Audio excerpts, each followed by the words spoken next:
All right, so expanding logarithms, that sounds very complicated, and when I write it down, it's gonna look very complicated, but super duper easy. You don't even need, I guess, like a calculator or really know how to do math to do this.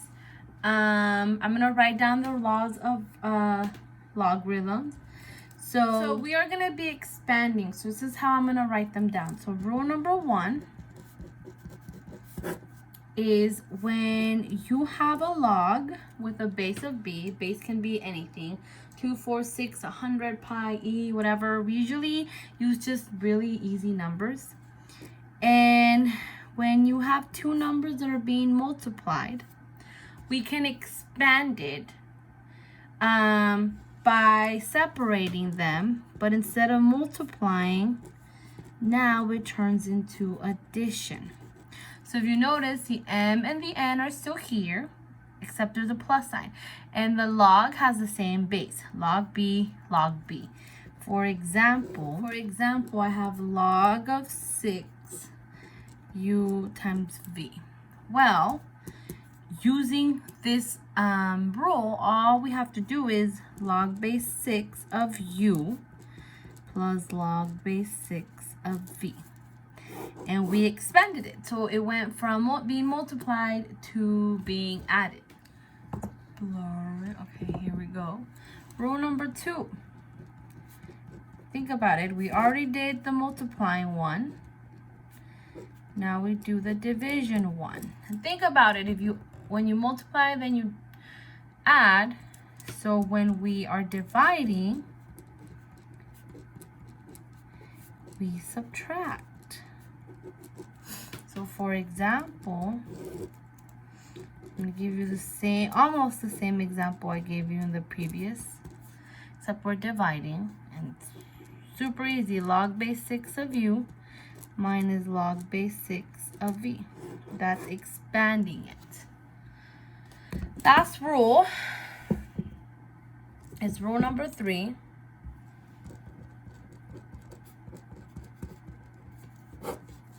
Okay. And this rule says that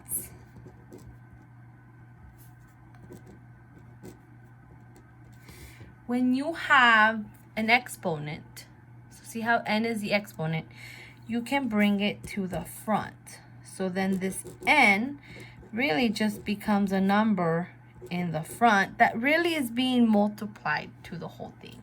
So you can bring down the n. For example, I can have log base 6 of u to the 10th power. Well, that turns into, you bring the 10 down, log base 6 of u. So this doesn't really expand it. I guess it does, right? It makes it a little bit longer. The examples aren't going to be that easy. So here we have two rules. We have the multiplication one, that will expand by adding them. But then we have this square. But this square only belongs to that z. It does not belong to the whole thing. It just belongs to that z. So let's just start by expanding the multiplication one. I know it's going to be log base 2 of x plus log base 2 of y plus log base 2 of z squared. Okay, now there's nothing I can do to this one, nothing I can do over here, but over here I can bring that 2 down because that's what the rule says. So this 2 comes to the front, and that is my answer. So I went from multiplication to adding, and then that exponent, I brought it down. This one is gonna be a little bit more complicated. You have to be careful where the exponent is. We have an exponent outside the whole thing. That means that exponent is gonna come down.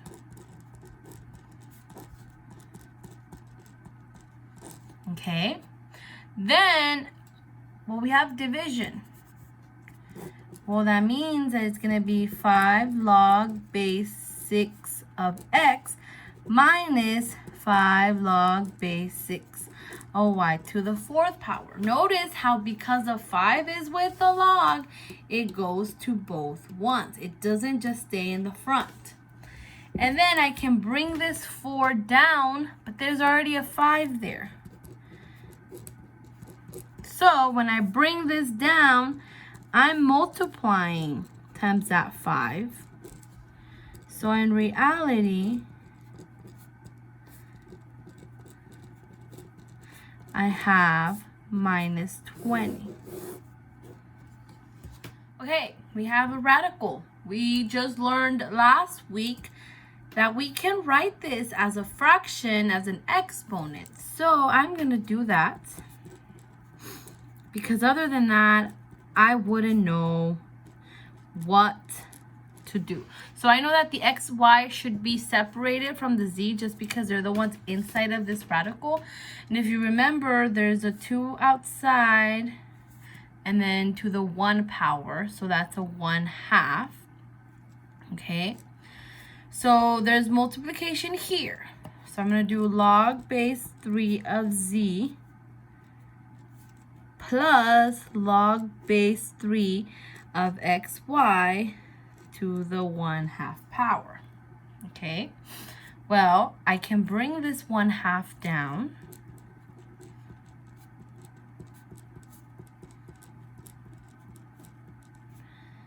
But then I still have an x and a y together, and they're being multiplied. So I still have to separate those. But remember, this has a 1/2. So 1/2 goes there, plus another 1/2 goes there. Because the 1/2 goes with the x and the y. So the x and the y have that 1/2. And the z doesn't. And that is my answer. But multiple choice, the way this is going to appear is going to be like that, which is the same thing except the 2 is at the bottom. That's an ugly 2. But you have that imaginary 1/2. 1/2. That's why the answer is like that. Last example. It looks like there's a lot going on here. Take it little by little, work outside in. I see that 4. Okay, I can bring the 4 down. Okay. Now, here could be confusing. What do I do? There's a multiplication. Do I expand those or do I bring the 3 down? Think about it. If you bring the 3 down, where would you bring it down to? You first need to separate the a and the b. So it's a plus b.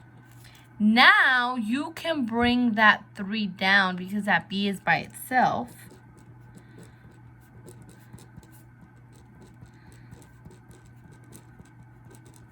And then now you get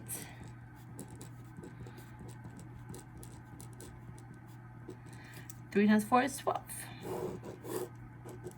That is it.